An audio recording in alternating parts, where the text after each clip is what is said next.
In December 2013, I saw a mermaid in Madrid.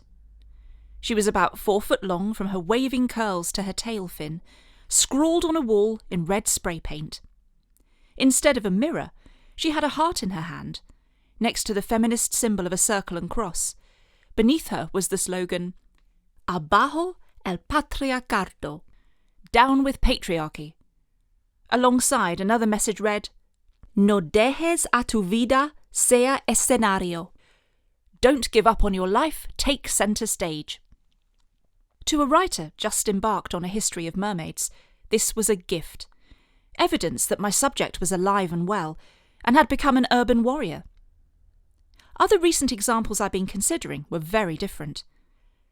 Pirates of the Caribbean on Stranger Tides, 2011, features gorgeous, bloodthirsty beings who drag their prey to the depths to drown and devour them.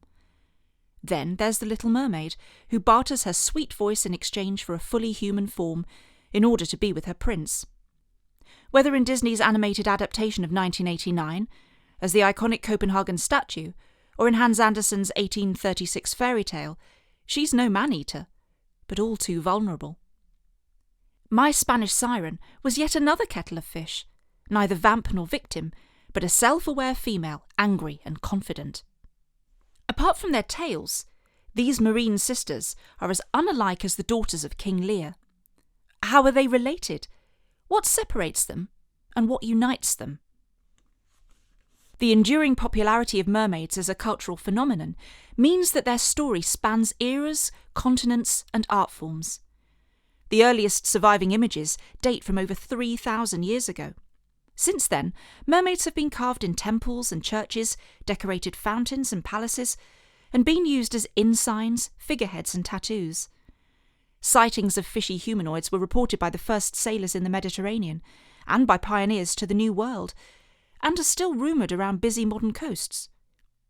Mermaids can be emblems of marine trade, of the sea's beauty and terror, or of feminine seduction, and legends of water spirits, both romantic and frightening, are told worldwide. A mermaid's meaning depends on who's interpreting her. To a mariner, traditionally, she's an omen of storm.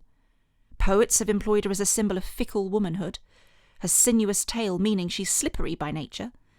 A showman might advertise a stuffed specimen as a marvel to bring in the crowds. Representations change over time too.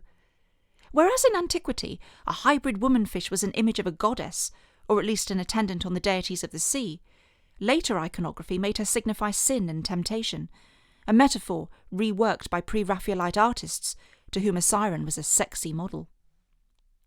No possible approach to such richly varied material is straightforward, and my Madrid encounter suggested an angle which, if no simpler than any other, might give a fresh perspective.